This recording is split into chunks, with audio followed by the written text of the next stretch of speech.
That's just a bit of bruising, I'm fine. But I'm shattered, mate. If I'm honest, I feel like I'm losing the plot a little bit. I haven't slept probably for 2 days. So, yeah, it's been a heavy couple of days. Why so heavy? Or is it nerves? Is it just the time change? What was it? A bit of everything. So usually I don't sleep well on weight cut night anyway. Sure. And then last night I think it was because I knew that I was going to be fighting late. I started overthinking the sleep pattern thing and just could not sleep. Today, tried to sleep, couldn't sleep, and then my daughter went to A&E, my wife said, so I was a bit stressed about that, and yeah, it's just been one of those things where it's just one thing after another. But, you know, I got the win, that's the main thing, but I could do with some sleep. She all good? She's as good as she can be. You know, the A&E situation wasn't necessary. It was more my wife just making sure she's okay with obviously not having doctors open on a Saturday. So, but yeah, we've got a few ongoing issues, but at the moment everything's good. Did you feel any of the effects of all this in the actual cage when you got in there? No, because I knew a few hours before that she was okay. She was back home and stuff, and you know, wife sends me videos and she's smiling and whatnot. So that was good, but you know, my head's just a bit all over the place the last couple of days. But we got the win. That's the main thing. So I guess what are the emotions after going through like 48 hours like that, fighting and still coming out victorious? It has to be just one of the biggest senses of relief you've had. Yeah, it's a good feeling. You know, I'm a little bit disappointed, obviously, that last round, because I feel like, you know, he was giving the crowd a good fight. I saw some fights backstage and thought, okay, there doesn't look like any fight of the night contenders right now, but that third round, you know, I know he was fishing for a Kimura, and Kimuras aren't my speciality in defending, so I kind of played it a little bit safe, and he felt pretty strong, pretty heavy. He knew what he was doing, so a little part of me did kind of play it safe a little bit. I didn't want to rush trying to get up, because if you do, you know, sometimes you can end up in a bad position, and yeah, part of me played it safe a little bit. Well, at Media Day, you seemed pretty excited to face Daniel Pineda in there, because I think your words were you knew he was going to bring the fight. So did the fight play out as you expected, especially in those first couple rounds? Yeah, everything played out except I didn't get the finish that I expected. You know, a couple of times I did hurt him bad with the body shots, and I don't know why I kind of followed him down. You know, I should have just said, get up, and then just hit him again with it. But you know what it's like, you're just in that fight mode, you know, sometimes you're not thinking straight, you're just going off natural instinct. But yeah, I kind of let him off the hook by doing that. So well, kind of going off of that, even the broadcast, like when you would drop him and you'd kind of engage on the ground, they'd be like, what is he doing? He's piecing him up on the feet.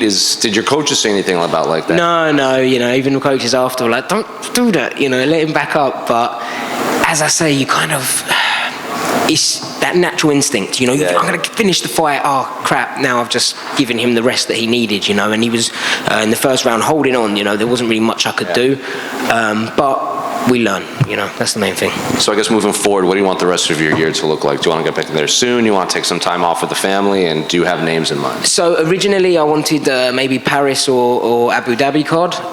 My daughter's got a couple of things going on that I need to find out when are happening, operations and stuff. So that's obviously my first and foremost thing that I need to get sorted. Names, I don't have a name, but I do want to rematch with Mohammed Naimov at some point. You know, at the end of the day, I can go on social media and call him out and whatnot. But at the it's going to be Sean Shelby and Mick Maynard decide that. So, you know, I know that it's down to my manager to just get onto the phone and, you know, try and make that happen. But that is a fight that I want to rectify. You know, I'm not even going to class that as a loss from how it went the last time. But yeah, you know, I know what the UFC's like. At the end of the day, they need to find a date that works for him. They need to find a date that works for me. And that's if he's even going to accept it, which I don't think he will.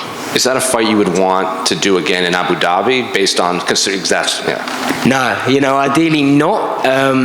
But I would if I have to, because I will finish the fight. You know, that's what I've said to people before. As much as I want to make excuses, if I'd finished the fight in the first place, it wouldn't have mattered. So next time me and him are fighting, I'm putting him out within 2 rounds easy. So on your UFC left, You talked about the body shots that were really seemed to be doing good work for you. There was one kick that you got pulled up for as a low shot, and on the replays it looked like it was belt line at worst. It looked like it was just above the belt line. Was that a source of frustration, because that was like the second or third time you'd hurt him and he went down from it and you weren't given the opportunity to go get the finish at that point? It was, because I tell you who done that to me, John Dodson. I kicked him twice in the cage where it was purely in the stomach with my speciality teep that I throw on everyone in training. You know, I do that all the time.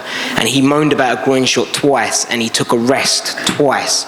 So, you know, I know what these OGs of the sport, they've got that little the little trick up their sleeve. You know, that wasn't below the belt, but you know, well done for Pineda for taking that little rest.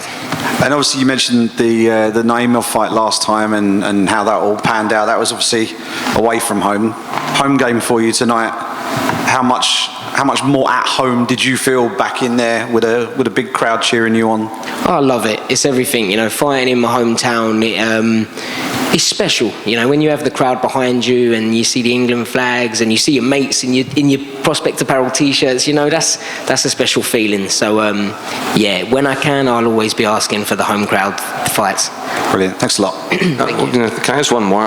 If you're comfortable sharing, what is actually the situation going on with your daughter?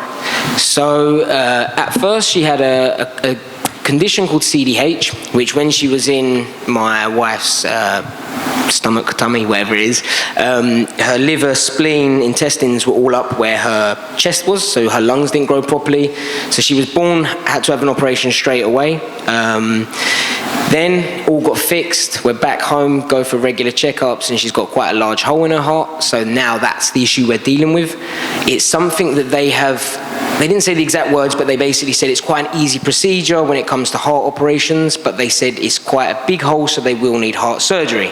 They said that they would ideally do it when she's 3 years old, but she's not putting on enough weight, so they may do it in a few months.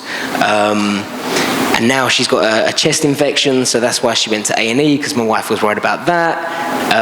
But she's the most smiley baby you'll ever meet, mate. You wouldn't think there's anything wrong with her, you know. So yeah, that fight was for her. Heart surgery is a pretty hardcore term. So when a dad hears that about like their little daughter, what goes through your mind?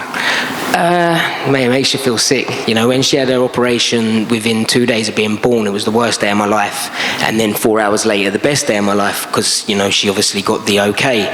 But now I've got a little face that I'm looking at, and the thought of her going through it and me not being able to do anything, it breaks my heart, you know. So yeah, nothing else in life for me matters anymore. You know, my health, fuck it. As long as she's all right, that's the main thing. And it sucks that there's nothing I can actually physically do for her. Is this something she's going to have to deal with her whole life, or is it something you can get past? So from what the doctors have said, that when it's closed, it should be smooth sailing. So we'll just have to see when she's had it. But yeah, you know, I'm pretty confident everything's going to be fine, and she's got my blood, so she's a fighter. Nathaniel, over here. Talk to me, that crowd was really behind you, a lot of Prospect Academy, a lot of Prospect Apparel fans, and I saw some old Nathaniel Wood shirts, Team Prospect shirts. I don't know, how much did that crowd spur you on?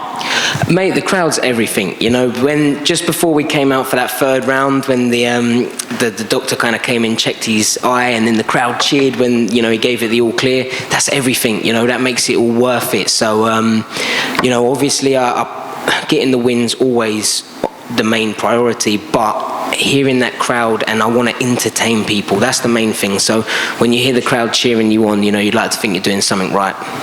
And I don't know if you noticed, but as the decision was being read, there was a fight starting, and everyone kind of lost focus on the decision, and everyone turned to this fight. Did you see any of that? I didn't see what happened. I was out there, but I didn't see what happened. I saw the commotion, and I was just sitting there thinking, I hope it's none of my mates, but it shouldn't be my mates. You know, we're not violent at all. So yeah.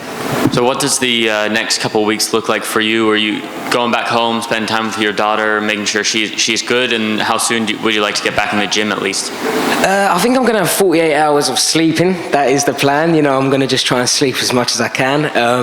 But yeah, I'll be back in the gym, if Brad's looking at me, Monday, if not maybe Tuesday. And yeah, just back to work, get back on that drawing board and, work out what went wrong. Obviously go through everything with my jiu-jitsu coach that I was worried about with the third round, and come back a better fighter.